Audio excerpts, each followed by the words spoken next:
Good morning, friends. Today we will discuss about increasing and decreasing functions, strictly increasing and strictly decreasing functions. So first of all, I am going to explain with the help of graph what are increasing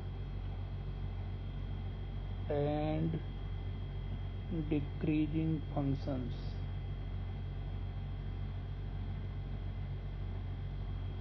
Suppose we have a graph of, suppose this is x-axis and y-axis. This one is x-axis, this one is y-axis, and this one is origin. And suppose the graph of any function is like this.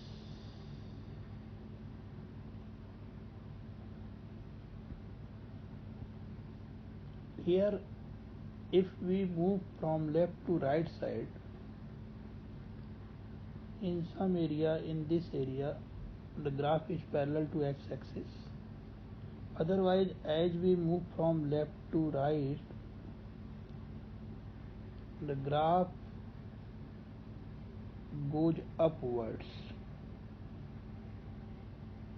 A point से B point तक की अगर केवल बात की जाए तो यहाँ पर ग्राफ जो है एक्स एक्सिस के पैरेलल है। अदरवाइज बाकी पॉइंट्स पर ग्राफ जो है वो ऊपर की ओर बढ़ रहा है, लेफ्ट से राइट की ओर जाने में।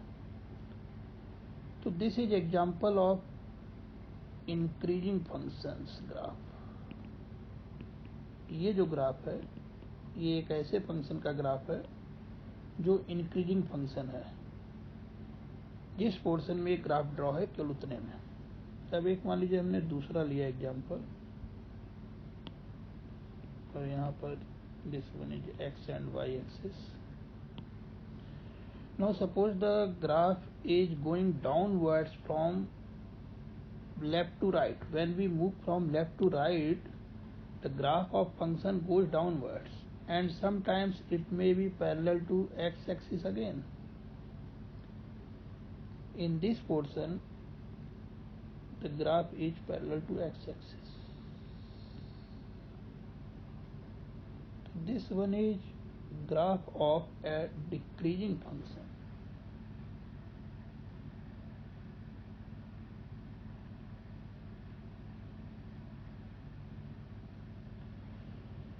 तो इंक्रीजिंग फंक्शन और डिक्रीजिंग फंक्शन के ग्राफ में हम देख रहे हैं कि जब लेफ्ट से राइट की ओर जाते हैं, मूव करते हैं, तो लेफ्ट से राइट की ओर जाने पर आप कोई भी पॉइंट अगर कंसीडर कीजिए, सपोज कीजिए यहाँ पर एक पॉइंट है P, यहाँ पर एक पॉइंट है Q, तो P के जो कोऑर्डिनेट्स हैं और Q के कोऑर्डिनेट्स जो हैं उसमें क्या अंतर आएगा। जैसे P का कोऑर्डिनेट अगर हम मान लें कि x1 है तो निश्चित रूप से y कोऑर्डिनेट fx1 हो जाएगा, और Q का कोऑर्डिनेट अगर x2 है तो y कोऑर्डिनेट fx2 हो जाएगा।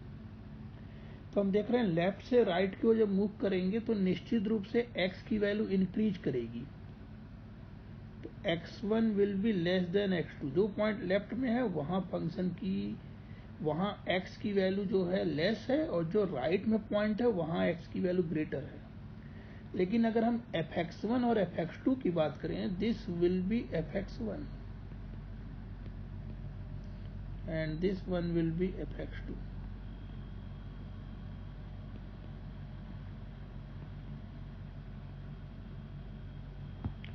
तो fx1 और fx2 की अगर बात की जाए तो P पॉइंट पर जो y की वैल्यू है और जो Q पॉइंट पर y की वैल्यू है, हम देख रहे हैं अगर फंक्शन इंक्रीजिंग है तो वो अपवर्ड जाएगा। अपवर्ड जाने का मतलब है कि x की वैल्यू जब इंक्रीज करेगी तो फंक्शन की वैल्यू भी इंक्रीज करेगी। तो इंक्रीजिंग फंक्शन के लिए डिफिनीशन ये है कि if x1 less than x2 then fx1 will be less or equal to fx2।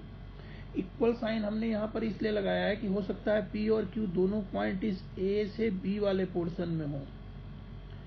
अगर A से B वाले पोर्शन में है x1 x2 दोनों, तो निश्चित रूप से उस समय फंक्शन की वैल्यू दोनों पॉइंट पे सेम भी हो सकती है। अदरवाइज जैसे जैसे x की वैल्यू इंक्रीज करेगी श्योर है फंक्शन की वैल्यू भी इंक्रीज करेगी इंक्रीजिंग फंक्शन में, but in somewhere it may B same. Similarly for decreasing function, suppose p and q be 2 points on graph. The coordinate of p is x1 fx1, coordinate of q is x2 fx2.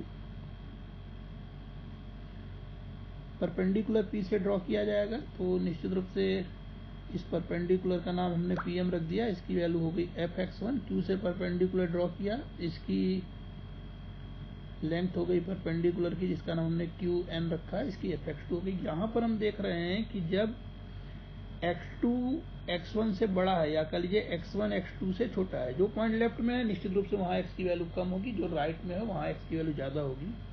तो if x1 less than x2, then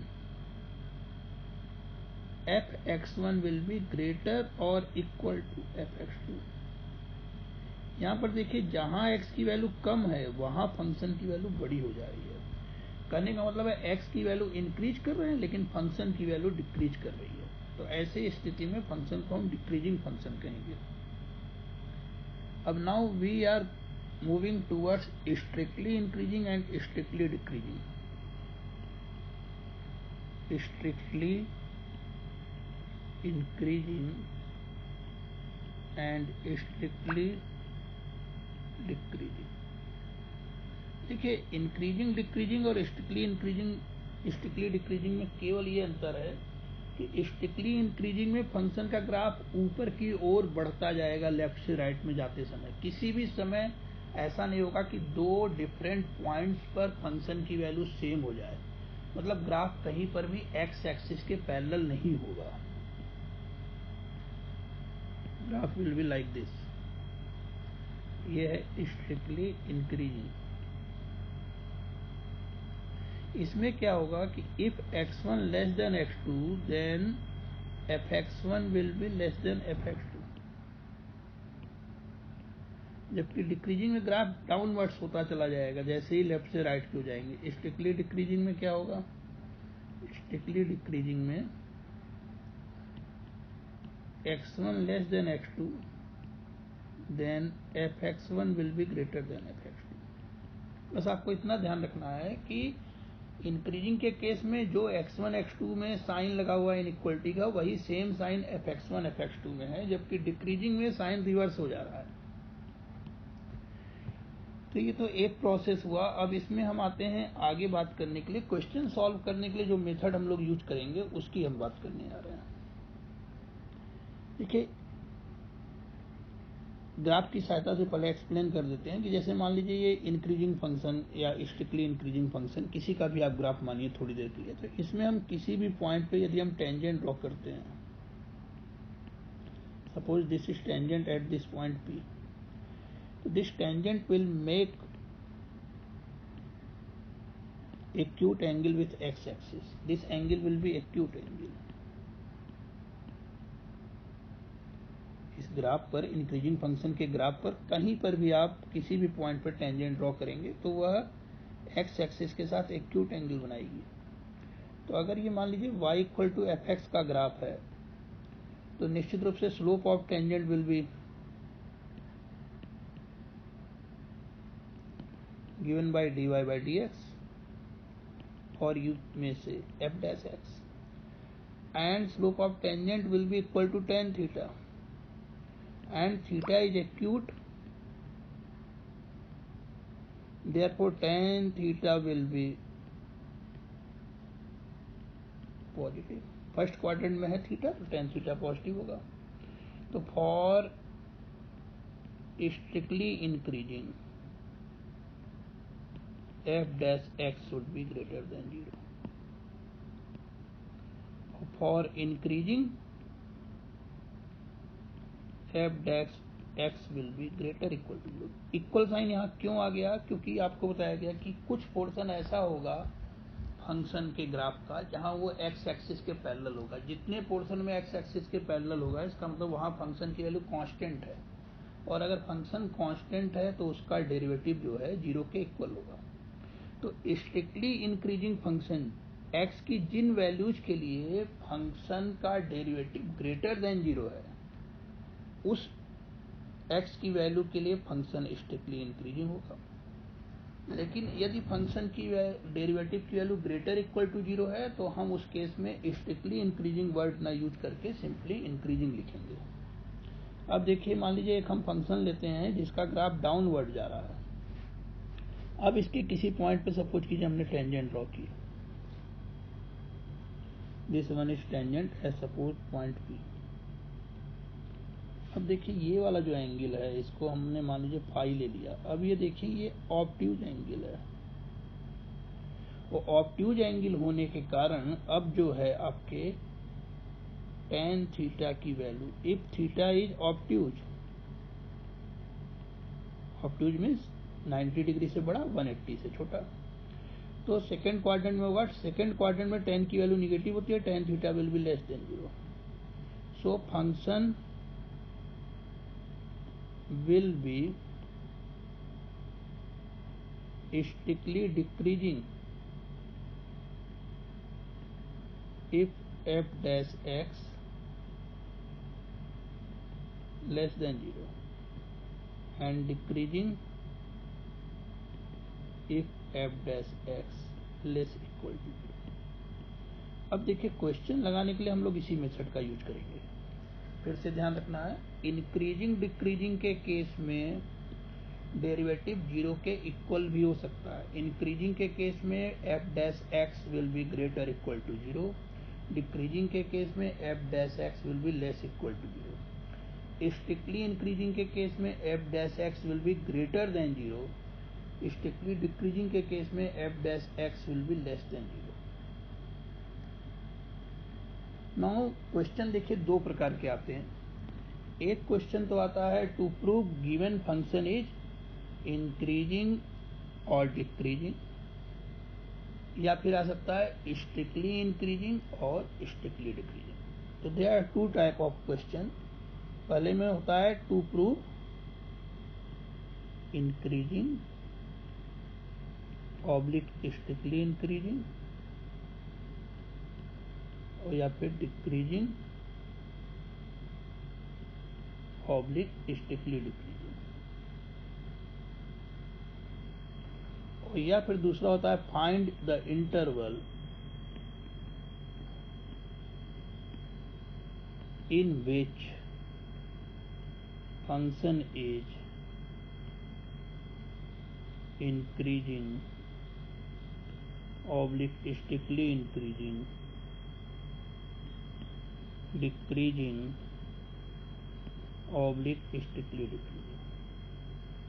देखिए increasing decreasing पे प्राय इसी दो प्रकार के question बनते हैं कि आपको एक फंक्शन दिया होगा और कहेगा कि ये दिए गए इंटरवल में x की दी गई वैल्यूज के लिए इंक्रीजिंग है या स्ट्रिक्टली इंक्रीजिंग है, या फिर ऐसा दे सकता है प्रूफ कीजिए डिक्रीजिंग है या स्ट्रिक्टली डिक्रीजिंग है।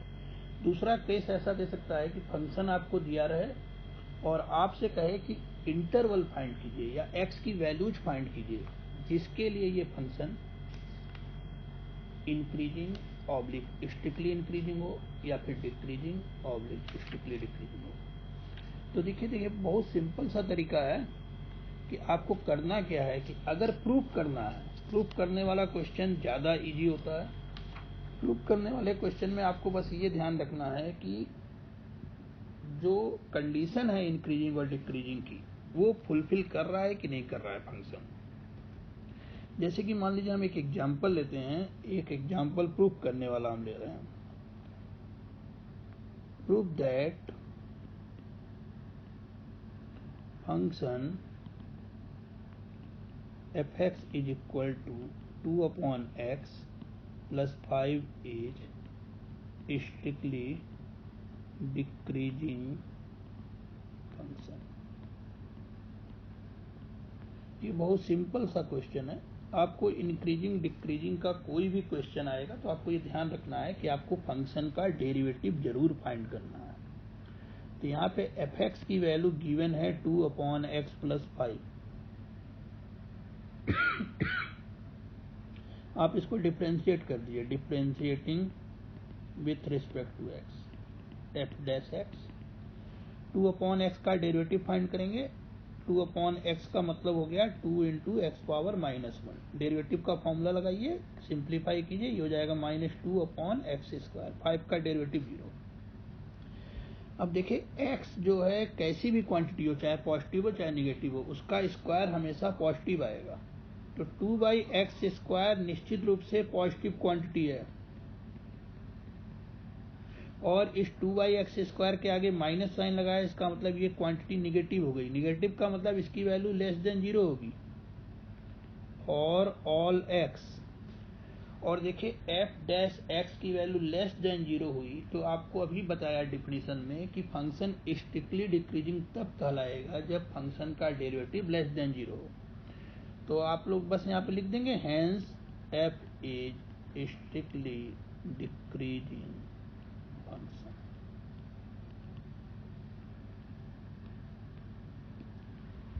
एक क्वेश्चन और लेते हैं प्रूफ करने के लिए ही। नेक्स्ट क्वेश्चन, प्रूफ दैट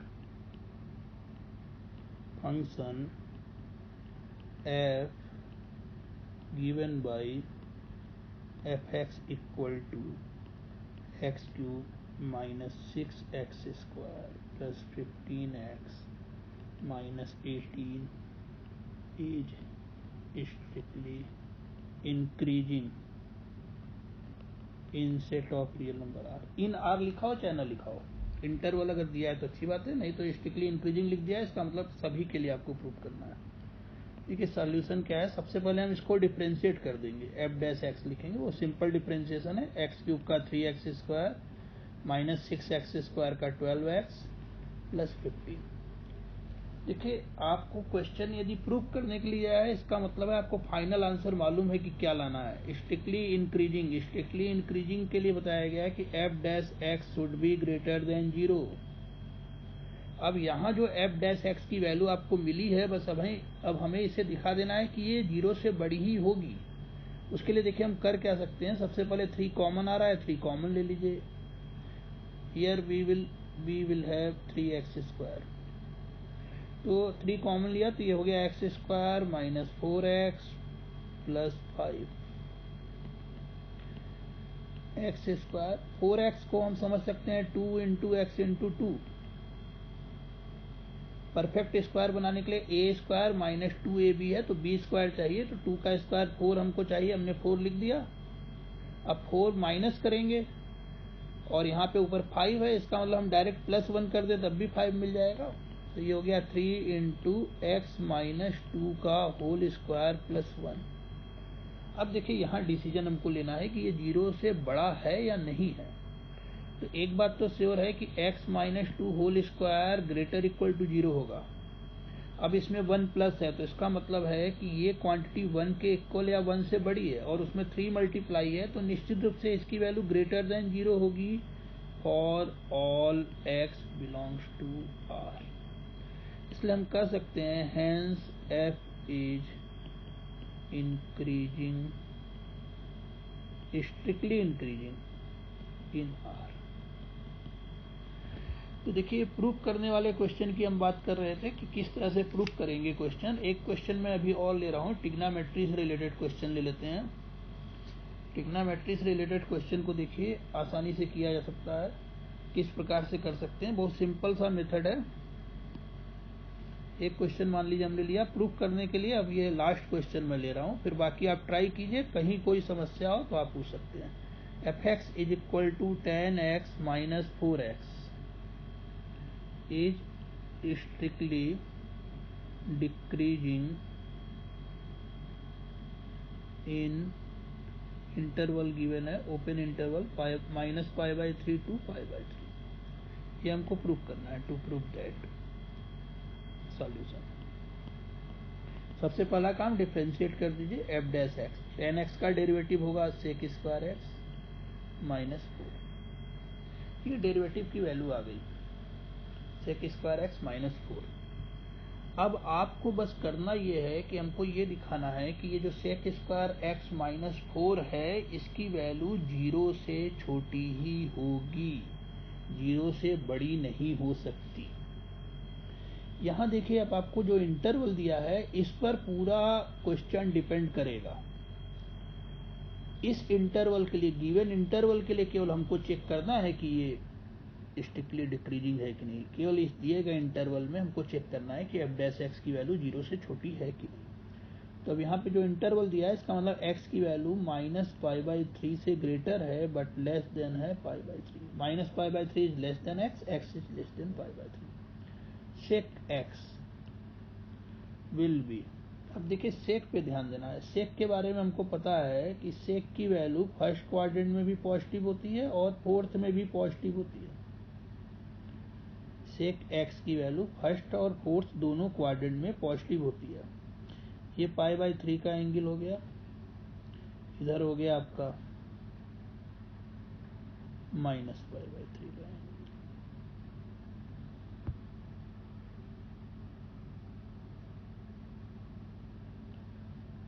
ठीक है, तो अब देखिए आपको सेक 0 की वैल्यू पहले सोचनी है कितनी होगी, क्योंकि देखिए यहाँ पर फोर्थ में और फर्स्ट में, फोर्थ क्वाड्रेंट में भी सेक की वैल्यू पॉजिटिव होती है और फर्स्ट में भी सेक की वैल्यू पॉजिटिव होती है। तो जो वैल्यू फोर्थ क्वाड्रेंट में होगी वही फर्स्ट क्वाड्रेंट में होगी। तो यहाँ हमको पता करना है कि सेक x की वैल्यू कहाँ से कहाँ तक होगी। तो हम इस क्वाड्रेंट को जो फोर्थ वाला है उसको छोड़ दीजिए, केवल अब कंसंट्रेट कीजिए कहाँ से कहाँ तक, 0 से π/3 तक।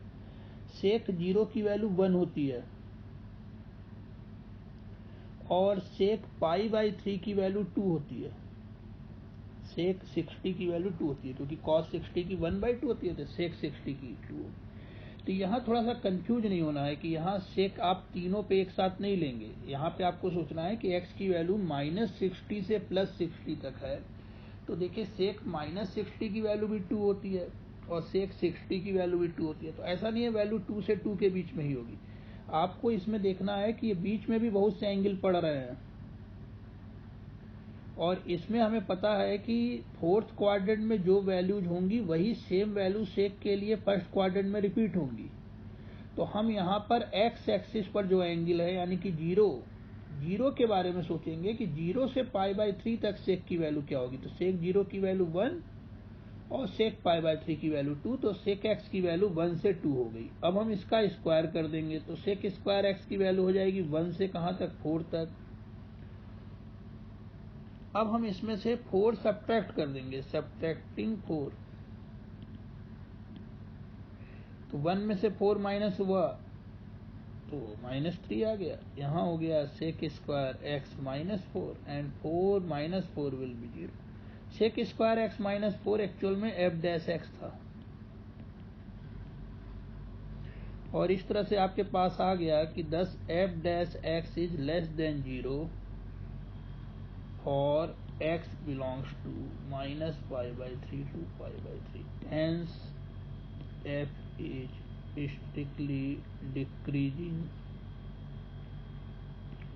in -π/3 to π/3। तो देखिए टारगेट क्या रखना है, जो आपको डिफिनीशन आपने पढ़ी उसके अकॉर्डिंग ही आपको ध्यान में रख करके क्वेश्चन को आगे प्रोसीड करना है। अब हम आते हैं अगले टॉपिक पर कि अगर हमें इंटरवल फाइंड करना है तो कैसे हम इंटरवल्स फाइंड करेंगे। हम इसमें क्वेश्चन डिस्कस करेंगे एल्जेब्राइक फंक्शन का और एल्जेब्राइक फंक्शन के बाद 1-2 क्वेश्चन लेंगे ट्रिग्नोमेट्रिक फंक्शन का। प्रूफ वाले में अभी मैंने ट्रिग्नोमेट्रिक फंक्शन का क्वेश्चन नहीं लिया है। अच्छा, एक क्वेश्चन अभी लिया था सेक वाला, आप और क्वेश्चन भी सोच सकते हैं, कीजिए, जहाँ दिक्कत होगी उससे पूछ सकते हैं। अब यहाँ पर हम एक क्वेश्चन लेने जा रहे हैं, find the interval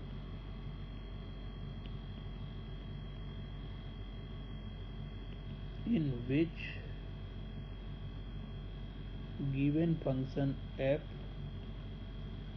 is strictly increasing,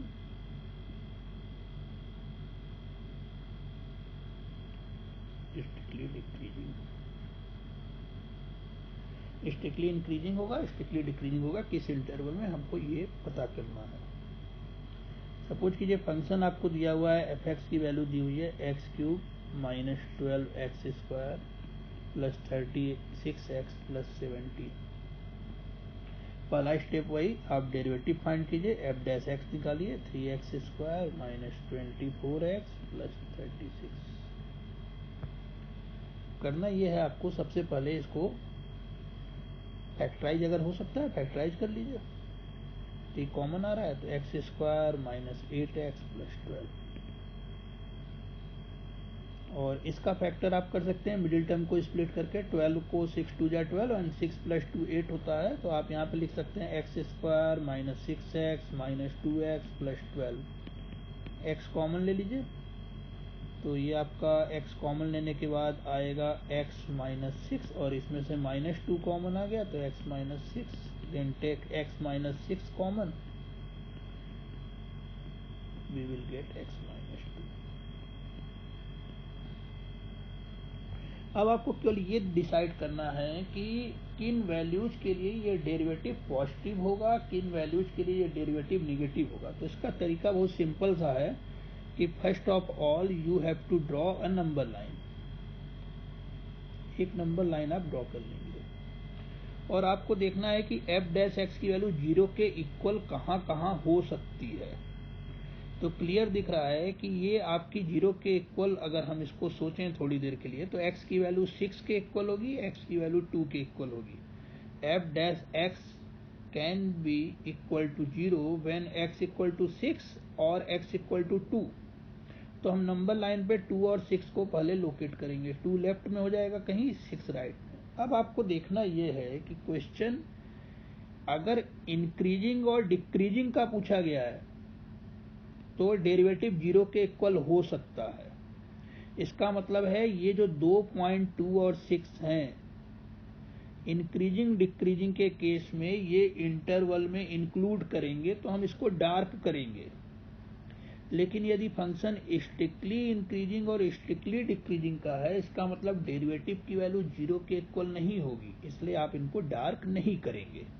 तो हमारा ये question strictly increasing strictly decreasing का है, इसलिए 2 और 6 पॉइंट इंक्लूड नहीं होंगे, तो हम इसको डार्क नहीं कर रहे हैं। अब आगे आपको करना क्या है कि यहाँ पर देखिए, आपको बस ये चेक करना है कि फंक्शन का जो डेरिवेटिव था, जो हमने शुरू में डिफरेंशिएट करके फाइंड किया था, उसमें हाईएस्ट डिग्री का कोएफिशिएंट कितना है। यहाँ हाईएस्ट डिग्री जो है वो x² है, उसका कोएफिशिएंट 3 है, 3 पॉजिटिव क्वांटिटी है। तो यहाँ साइन आप कैसे अप्लाई करेंगे, नंबर लाइन के सबसे राइट साइड में जो पहला पार्ट है उसमें डेरिवेटिव की वैल्यू पॉजिटिव होगी। फिर ये जो दूसरा पार्ट है नंबर लाइन का, इसमें डेरिवेटिव की वैल्यू निगेटिव होगी, और जो सबसे लेफ्ट में है उसमें पॉजिटिव होगी। आपको कहीं कोई कंफ्यूजन है तो आप इस तरह से भी चेक कर सकते हैं। नंबर लाइन 3 पार्ट में डिवाइड है, तो जैसे हम सबसे राइट साइड वाला जो पार्ट है 6 से इनफाइनाइट वाला, इसके बीच का कोई भी नंबर सेलेक्ट कर लें, और जो एफ डैश एक्स है उसमें उस नंबर की वैल्यू x की जगह रखें। जैसे मान लीजिए 6 के राइट साइड में हमने 7 सेलेक्ट किया, तो एफ डैश एक्स की वैल्यू अगर हम x की जगह 7 रख के कैलकुलेट करें, तो यहाँ देखिए 7 माइनस 6 ब्रैकेट में 1 हो जाएगा, पॉजिटिव है। यहाँ x माइनस 2 में 7 माइनस 2 5 आएगा, ये भी पॉजिटिव है, इसलिए इन सबका प्रोडक्ट पॉजिटिव आएगा। ऐसे ही आप 2,6 वाले पोर्शन में मिडिल वाले में भी x की कोई भी वैल्यू ले करके इसको चेक कर सकते हैं, यदि आपको कोई कंफ्यूजन है तो। अदरवाइज बहुत सिंपल सा तरीका है, हाईएस्ट डिग्री का जो भी कोएफिशिएंट है डेरिवेटिव का, फिर से मैं रिपीट कर रहा हूँ, हाईएस्ट डिग्री का जो भी कोएफिशिएंट है डेरिवेटिव में, यदि वो पॉजिटिव है तो आप एल्जेब्राइक फंक्शन पॉलिनोमियल्स के केस में आप राइट साइड से सबसे पहले पॉजिटिव साइन लगाइए, फिर निगेटिव साइन लगाइए, फिर पॉजिटिव साइन लगाइए। और इस तरह से ये क्लियर हो गया कि अब आप कह सकते हैं कि इन interval -infinite, 2 union 6, infinite F dash x greater than 0, so f is strictly increasing, and in 2,6 f dash x less than 0, so f is strictly decreasing। And this will be final answer. तो ये एक question है। अब एक question अभी आपको और लेते हैं जिसमें x की हाईएस्ट डिग्री का कोएफिशिएंट जो है डेरिवेटिव में वो आपका निगेटिव आ जाए, मान लीजिए।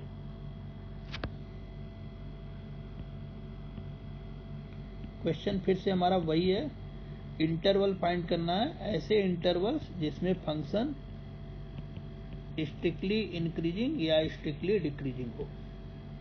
देखिए हमने एफ डैश एक्स निकाला, 20 का डेरिवेटिव 0 हो गया, -9x का 9, 6x स्क्वायर का 12x, -3x² का 3x²।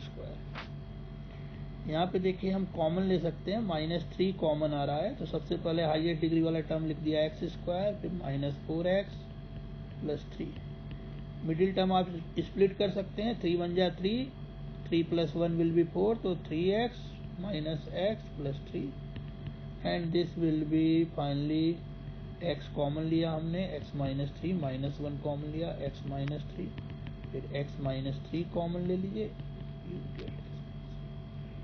केवल बहुत 2 स्टेप बचे हैं क्वेश्चन के, वो सिंपल सा है। इसकी वैल्यू आपको सोचनी है 0 कहाँ कहाँ हो सकती है एफ डैश एक्स की। तो x - 3 0 के इक्वल होगा तब भी एफ डैश एक्स 0 होगा, x - 1 0 के इक्वल होगा तब भी एफ डैश एक्स 0 होगा। इसका मतलब x की वैल्यू 3 और x की वैल्यू 1, ये आप नंबर लाइन पे दिखाएंगे। फिर से याद दिलाएंगे, अगर इंक्रीजिंग डिक्रीजिंग है तो इनको डार्क कीजिए, स्ट्रिक्टली इंक्रीजिंग स्ट्रिक्टली डिक्रीजिंग का क्वेश्चन है तो डार्क मत कीजिए। अब हमें साइन डिसाइड करना है कि एफ डैश एक्स जो है, ये जो 3 पार्ट आपके बने, ये कोई जरूरी नहीं है ये जो मैं बना रहा हूँ ये बनाना, 3 पार्ट में नंबर लाइन डिवाइड हुई है। आपको बस देखना है कि इन तीनों पार्ट में डेरिवेटिव का साइन पॉजिटिव निगेटिव कैसा होगा किस पार्ट में।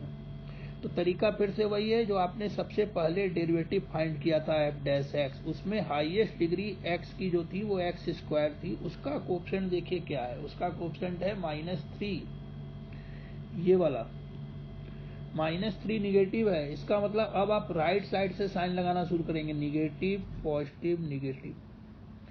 इसलिए हम फाइनल आंसर लिखने जा रहे हैं, इन interval -∞, 1 union 3, F dash x. F dash x की वैल्यू 0 से लेस है क्योंकि निगेटिव साइन है इसमें दोनों में। So f is strictly decreasing and in 1, 3 f dash x greater than 0, so f is strictly increasing. Now these are 2 questions in which we have taken polynomials function, और इन दोनों question की खास बात ये थी कि इनका जो डेरिवेटिव था जब हम उसको फैक्टराइज कर रहे थे तो उसमें जितने भी फैक्टर्स आ रहे थे वो सभी डिफरेंट थे, कोई भी 2 फैक्टर ऐसा नहीं था जो सेम था। अब हम एक क्वेश्चन ऐसा लेने जा रहे हैं जिसमें ऐसा हो सकता है कि आप जब डेरिवेटिव फाइंड करें तो आप देखें कि डेरिवेटिव में कुछ फैक्टर्स जो हैं वो सेम हैं। सेम का मतलब है कि आपने डेरिवेटिव फाइंड किया, फैक्टराइज किया, तो आपको हो सकता है टर्म मिल जाए x - 3 whole square, x - 2 whole cube. तो ऐसे क्वेश्चंस को आप किस प्रकार से करेंगे, इसके लिए हम एक एग्जांपल लिखने जा रहे हैं, अगला क्वेश्चन लेने जा रहे हैं, इस पे ध्यान देंगे। इंटरवल फाइंड करना है, फिर से वही क्वेश्चन है, again we have to find interval in which given function is either strictly increasing और स्ट्रिक्टली डिक्रीजिंग। फंक्शन सपोज कीजिए हमने ले लिया f(x) = 2x - 3 whole square x + 4 whole cube. फिर से क्वेश्चन वही है, हमें इंटरवल फाइंड करना है, ऐसे इंटरवल जिसमें ये फंक्शन स्ट्रिक्टली इंक्रीजिंग हो या फिर स्ट्रिक्टली डिक्रीजिंग हो। डिफ्रेंशिएट करेंगे, डिफ्रेंशिएट करने के लिए आपको ध्यान रखना है प्रोडक्ट रूल लगेगा क्योंकि यहाँ 2 फंक्शन हैं। ओपन करके करेंगे तो बहुत लेंथी मेथड हो जाएगा, फिर फैक्टराइज करने में भी दिक्कत होगी, इसलिए हम यहाँ पर डायरेक्ट डिफ्रेंशिएट करने जा रहे हैं। प्रोडक्ट रूल होगा, फर्स्ट फंक्शन होगा 2x - 3 whole square ddx of second function plus second function ddx of first function. यहाँ पे हमने प्रोडक्ट रूल या लेबनीज रूल अप्लाई कर दिया है।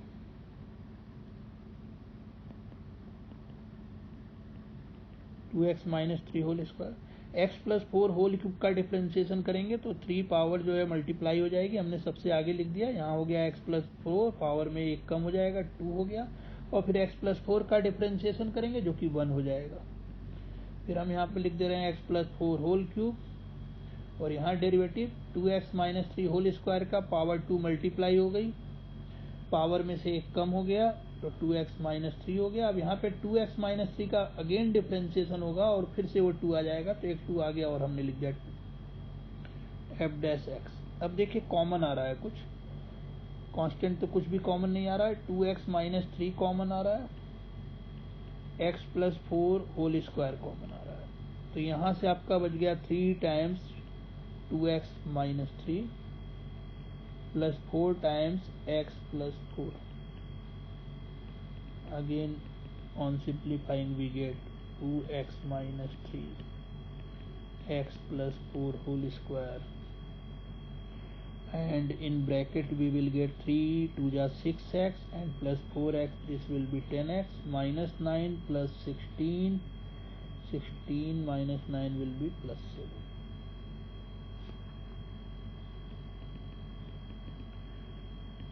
लीनियर को मैं पहले लिख दे रहा हूँ।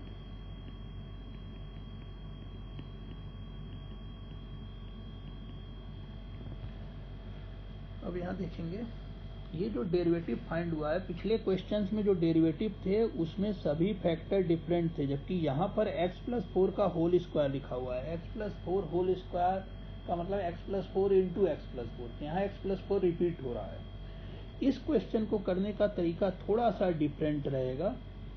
इसमें करना क्या है, आपको पहले ये चेक करना है कि फंक्शन का डेरिवेटिव कहाँ 0 होगा। तो देखिए यहाँ पर एक तो पहले 2x माइनस थ्री को अगर 0 के इक्वल रखें तो x की वैल्यू 3/2 आ रही है,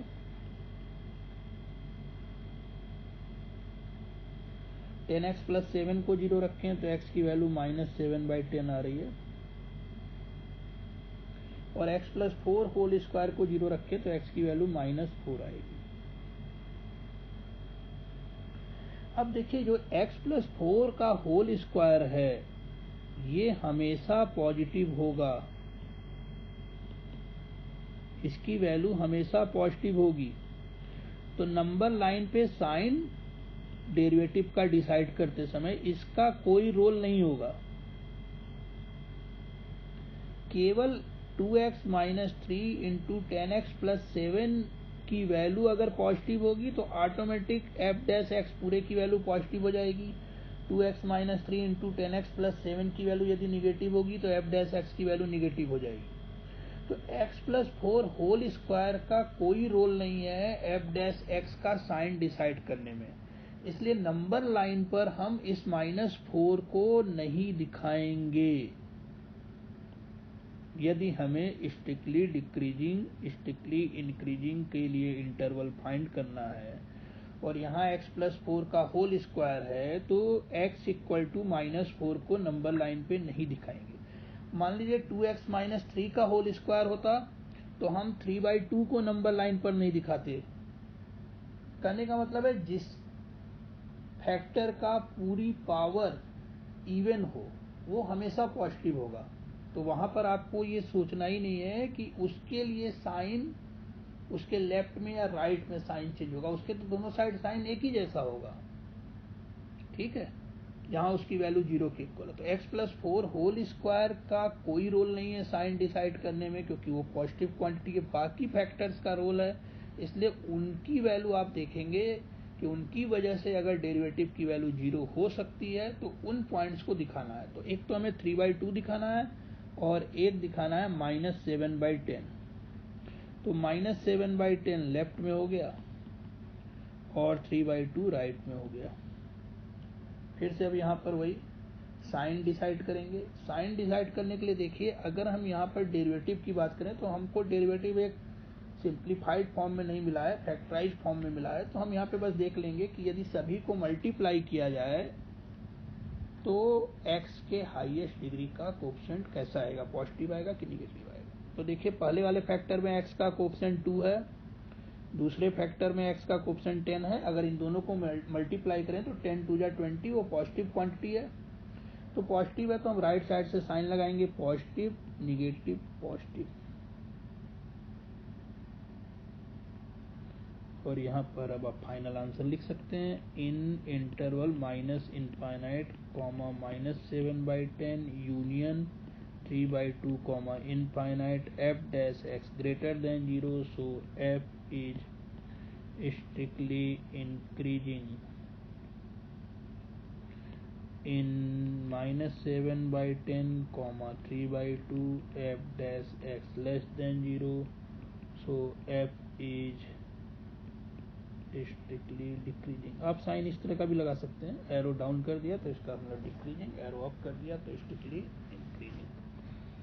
तो ये एक ऐसा क्वेश्चन हमने लिया जिसमें जो है आपको यहाँ पर अगर मान लीजिए आप -4 को दिखाते भी हैं तो -4 जो है नंबर लाइन पर -7/10 के लेफ्ट साइड में आएगा कहीं, और अगर आपने उसको दिखाया तो आपको ये समझना है कि -4 के ठीक लेफ्ट साइड में और ठीक राइट साइड में दोनों साइड जो है डेरिवेटिव की वैल्यू पॉजिटिव ही होगी।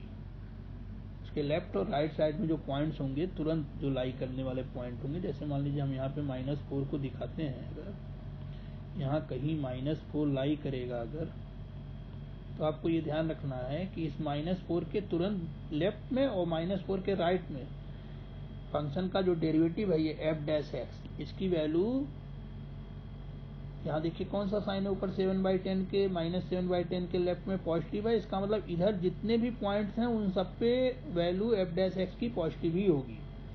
तो ऐसा पॉइंट जिसके दोनों साइड डेरिवेटिव की वैल्यू सेम होती है, लेफ्ट में भी और राइट में भी, और उस पॉइंट पे डेरिवेटिव की वैल्यू 0 के इक्वल होती है, ऐसे पॉइंट को पॉइंट ऑफ इन्फ्लेक्शन कहते हैं। इसके बारे में हम लोग आगे डिस्कस करेंगे, क्रिटिकल पॉइंट और पॉइंट ऑफ इन्फ्लेक्शन के बारे में।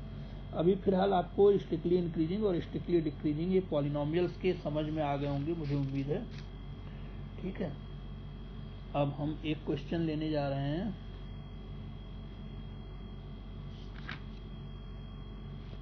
वो सिंपल सा क्वेश्चन लेते हैं, और जैसे मान लीजिए हमने लिया इंटरवल फाइंड करने का ही ले रहे हैं। ट्रिग्नोमेट्री के क्वेश्चन हम लोग अगली बार डिस्कस करेंगे।